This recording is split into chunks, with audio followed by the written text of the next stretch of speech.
Africa के घने रहस्यमयी जंगलों में एक किशोर लड़का अपनी जान बचाने के लिए पागलों की तरह भाग रहा है।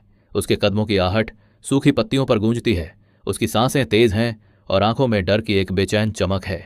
पेड़ों की शाखाएं उसके चेहरे को चीरती जाती हैं, लेकिन वो रुकता नहीं, क्योंकि उसे पता है कि पीछे कुछ है, कुछ भयानक, कुछ ऐसा जिसे देखा नहीं जा सकता, लेकिन जिसकी मौजूदगी से ही रूह कांप उठे।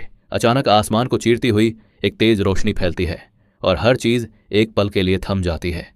हवा रुक जाती है, जंगल सन्नाटा ओढ़ लेता है। तभी एक परछाई बिजली की तरह उसके सामने प्रकट होती है। लड़का चीख उठता है, लेकिन तब तक बहुत देर हो चुकी होती है।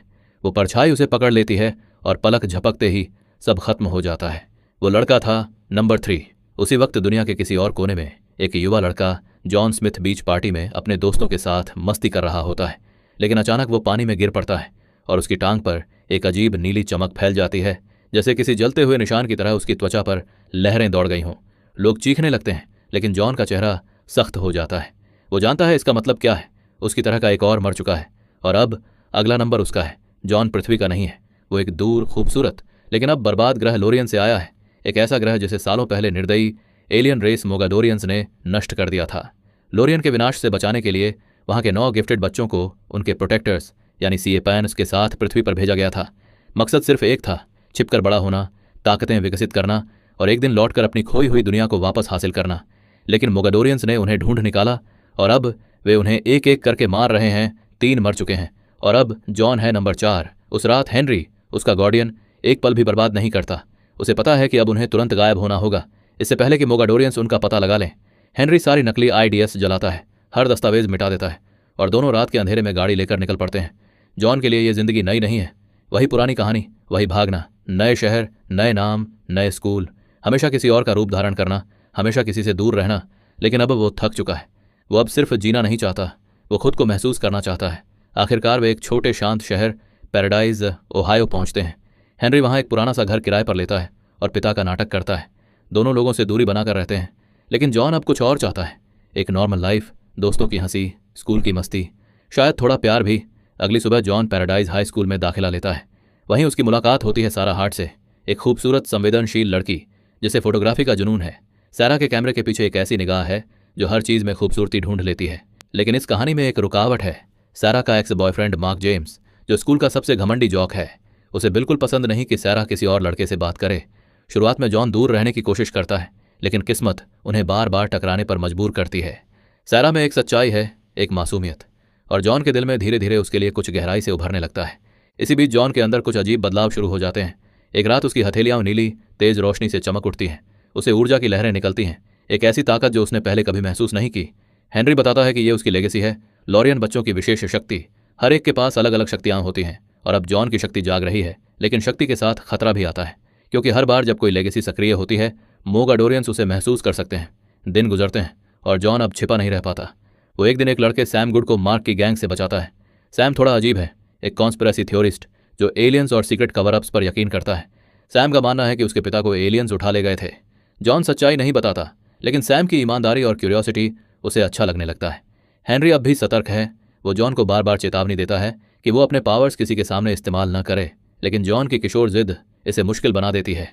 हैलोवीन फेस्टिवल की रात मार्क और उसके दोस्त उसे परेशान करते हैं, और जब हालात काबू से बाहर हो जाते हैं, जॉन का गुस्सा और उसकी शक्ति दोनों फट पड़ते हैं। सबके सामने उसकी हथेलियां नीली बिजली की तरह चमक उठती है। अगले दिन हेनरी समझ जाता है कि अब राज छिपा नहीं रहा और कहीं दूर मोगाडोरियंस उनके सिग्नल को पकड़ चुके हैं।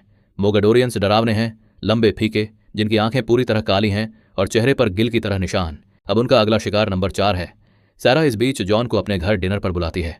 वो शाम किसी सपने जैसी लगती है, परिवार की गर्माहट, हंसी, रोशनी और एक सामान्य जीवन का एहसास। सारा की मुस्कान जॉन के अंदर के खालीपन को भर देती है। उसे पहली बार लगता है कि वो भी इस दुनिया का हिस्सा बन सकता है। लेकिन हेनरी याद दिलाता है, सपने खतरा हैं, वो प्यार करने के लिए नहीं, जिंदा रहने के लिए बना है। जॉन के पावर्स और मजबूत होते जाते हैं। हेनरी उसे ट्रेनिंग देता है, अपनी ऊर्जा को नियंत्रित करना सिखाता है। अंधेरे में उसकी हथेलियां बिजली की नीली चमक बिखेरती हैं। हेनरी बाकी नंबर्स की बातें करता है, जो अब भी जिंदा हैं, जो कहीं ना कहीं लड़ रहे हैं। इसी बीच सैम अपने पिता के पुराने पेपर्स में अजीब सिंबल्स खोजता है, वही सिंबल्स जो जॉन के पेंडेंट पर हैं। सैम बताता है कि उसके पिता लोरियन नामक ग्रह पर विश्वास करते थे। जॉन हैरान रह जाता है, लेकिन इससे पहले कि वो समझ सके, हेनरी के कंप्यूटर पर एन्क्रिप्टेड सिग्नल्स आने लगते हैं। मोगाडोरियंस आसपास पहुंच चुके हैं। हेनरी और जॉन भागने की तैयारी करते हैं, लेकिन इस बार जॉन इनकार कर देता है। उसे सारा से प्यार हो चुका है, वो अब भागता नहीं, जीना चाहता है। हेनरी क्रोधित होता है, दोनों के बीच बहस होती है और गुस्से में जॉन घर छोड़ देता है और सैरा के पास जाने के लिए। उधर मोगाडोरियंस हेनरी तक पहुंच जाते हैं। सैरा के घर जॉन सब कुछ सच बता देता है कि वो इंसान नहीं, लोरियन से आया है और अब उसे मारने के लिए क्रीचर्स पृथ्वी पर हैं। सैरा का चेहरा शांत है, उसमें डर नहीं, भरोसा है, वो उस पर विश्वास करती है। तभी अचानक जॉन की छाती पर उसका निशान जल उठता है, जलता हुआ, दर्दनाक। वो हेनरी के दर्द को महसूस करता है। वो दौड़ता हुआ घर लौटता है, लेकिन अब बहुत देर हो चुकी है। घर खंडहर बन चुका है। हेनरी घायल पड़ा है। जॉन उसे अपनी बाहों में लेता है और हेनरी की अंतिम सांसों में वो कहता है, मैं तुम पर गर्व करता हूँ, तुम जितना सोचते हो उससे ज़्यादा मजबूत हो। और फिर हेनरी की सांसें थम जाती हैं। जॉन का दिल टूट जाता है। हेनरी उसका परिवार था, उसका घर था, लेकिन अब वो सिर्फ एक भगोड़ा नहीं, एक योद्धा है। वो हेनरी को चुपचाप दफनाता है और कसम खाता है, अब वो भागेगा नहीं, अब वो लड़ेगा, और अब वो अकेला भी नहीं है। उसी वक्त एक रहस्यमयी लड़की मोटरसाइकिल पर शहर में दाखिल होती है। हवा में धूल उड़ती है और उसके चारों ओर बिजली सी लहर दौड़ जाती है। वो निडर है, सटीक है और उसकी आंखों में जंग की चमक है। वो है नंबर 600, वो मोगाडोरियंस की शिकारी है। दूसरी तरफ जॉन अब शहर से दूर जंगलों के बीच छिपा हुआ है अपने दोस्त सैम के साथ। सैम वो लड़का है जो पहले एलियंस की बातें सिर्फ किताबों में मानता था, लेकिन अब उसकी आंखों के सामने सब सच हो चुका है। जब सैम को हेनरी के पुराने दस्तावेजों में ये पता चलता है कि हेनरी ने कभी उसके पिता से संपर्क किया था, तो सब कुछ जुड़ने लगता है। सैम को एहसास होता है कि उसका पिता शायद लॉरियन के प्रोटेक्टर्स के साथ काम कर रहा था, शायद हेनरी के साथ ही। जॉन को भी समझ आने लगता है कि हेनरी ने सैम के परिवार से जुड़ी कोई चीज़ छिपाई थी, कुछ ऐसा जो बहुत कीमती था, और वही चीज़ मोगाडोरियंस भी ढूंढ रहे हैं। सैम हेनरी के पुराने ठिकाने से पुराने नोट्स और डेटा खंगालता है। वहीं उन्हें एक रहस्यमयी धातु का डिब्बा मिलता है, एक लॉरिक चेस्ट जो हेनरी सालों से संभाल कर रखे हुए था। वो किसी और के लिए नहीं खुलता, लेकिन जैसे ही जॉन उसे छूता है वो नीली रोशनी से चमक उठता है। अंदर रखी हैं लॉरियन की प्राचीन वस्तुएं, एक चमकता हुआ पत्थर, एक एनर्जी रिंग और कुछ हथियार जो पृथ्वी की किसी तकनीक से कहीं आगे हैं। वो वस्तुएं सिर्फ जॉन की शक्ति बढ़ाने के लिए नहीं, बल्कि एक चेतावनी देने के लिए भी थीं। हेनरी सही था, मोगाडोरियन सिर्फ लोरियन बच्चों का शिकार नहीं कर रहे, वो पृथ्वी पर आक्रमण की तैयारी कर रहे हैं। नंबर 6 बताती है कि मोगाडोरियंस पहले ही कई लोरियन सेफ हाउसेज नष्ट कर चुके हैं। अब बस कुछ ही नंबर्स बचे हैं, 5, 7, 8 और 9। अगर उन्हें एकजुट नहीं किया गया तो आने वाली लड़ाई में कोई उम्मीद नहीं बचेगी। जॉन और 6 एक योजना बनाते हैं, लेकिन वो इसे पूरा कर पाते उससे पहले ही मोगाडोरियंस पैराडाइज पहुंच जाते हैं। शाम का वक्त होता है। शहर के किनारे पर अचानक एक जबरदस्त धमाका होता है। आसमान नीली और काली लपटों से भर जाता है। काले एसयूवी में मोगाडोरियंस उतरते हैं।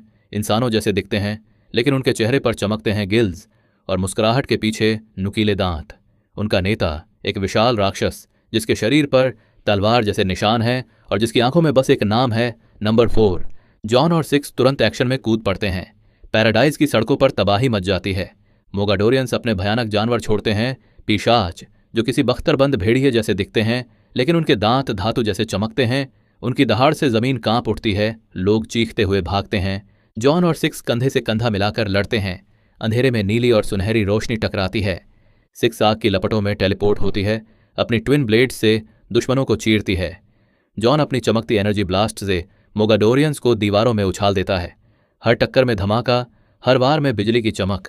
इसी अफरा तफरी में सेरा स्कूल की बिल्डिंग में फंस जाती है। चारों ओर आग और मलबा। जॉन बिना एक पल गवाए अंदर कूद जाता है। वो अपनी शक्तियों से गिरी हुई बीम्स उठाता है, दीवारें तोड़कर रास्ता बनाता है। आखिरकार वो सारा तक पहुंचता है। बाहर नंबर 6 पूरी ताकत से उन्हें कवर देती है, टेलीपोर्ट होकर दुश्मनों पर हमला करती है और हर बार बिजली की तरह वापस लौटती है। सैम, जो अब तक सिर्फ स्पेक्टेटर था, खुद लड़ाई में कूद पड़ता है।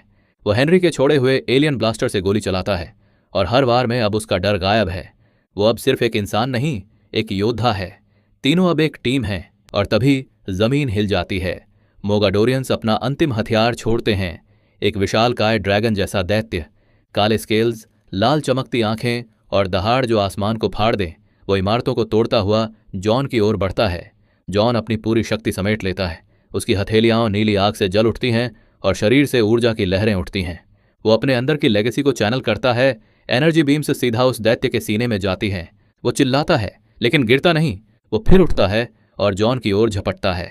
नंबर 6 आगे बढ़ती है। दोनों एक दूसरे की ओर देखते हैं और फिर बिना एक शब्द बोले अपनी शक्तियां मिलाते हैं। नीली और सुनहरी ऊर्जा टकराकर एक भयंकर भंवर बन जाती है जो सीधा उस दैत्य को चीर देता है। वो प्राणी हाई स्कूल के मैदान में जा गिरता है, जमीन को फाड़ता हुआ। मोगडोरियंस समझ जाते हैं कि वो हार गए हैं। जो जिंदा बचते हैं वो अंधेरे में गायब हो जाते हैं, पीछे छोड़ते हैं जली हुई धरती और मौत की खामोशी। लड़ाई खत्म हो चुकी है, पैराडाइज खंडहर बन चुका है, लेकिन उम्मीद अब भी जिंदा है। जॉन मलबे के बीच खड़ा है, थका हुआ, घायल, लेकिन मजबूत। नंबर 6 उसकी तरफ देखती है, हल्की मुस्कुराहट के साथ कहती है, अब तुम खुद पर यकीन करने लगे हो। सैरा दौड़ती हुई आती है, आंखों में आंसू और राहत के साथ। दोनों के बीच कोई शब्द नहीं, लेकिन एहसास सब कह देता है। जॉन जानता है उनका साथ हमेशा नहीं रहेगा, वो किसी और मकसद के लिए बना है। सैरा उसका हाथ पकड़ती है और वो वादा करता है, चाहे जहां भी जाऊं लौट कर जरूर आऊंगा। सैम अब उनके साथ जाने का फैसला करता है। अब वो अपने पिता का सच ढूंढना चाहता है। जॉन मुस्कुराकर कहता है, हम ढूंढ लेंगे साथ में। जॉन, सैम और नंबर 6 एक काले पिकअप ट्रक में सवार होकर क्षितिज की ओर निकलते हैं, थके हुए लेकिन तैयार। वो छोटा शहर आधा जला हुआ लेकिन अब भी सांस लेता हुआ। अगर आपको ये कहानी पसंद आई हो तो उस लाइक बटन को जरूर दबाएं, इससे चैनल को बढ़ने में बहुत मदद मिलती है। और अगर आप ऐसी ही साई-फाई, एलियन या सुपर हीरो फिल्मों की कहानियां इस सिनेमैटिक स्टाइल में सुनना चाहते हैं तो सब्सक्राइब जरूर करें, क्योंकि अगली कहानी इससे भी ज्यादा धमाकेदार होने वाली है।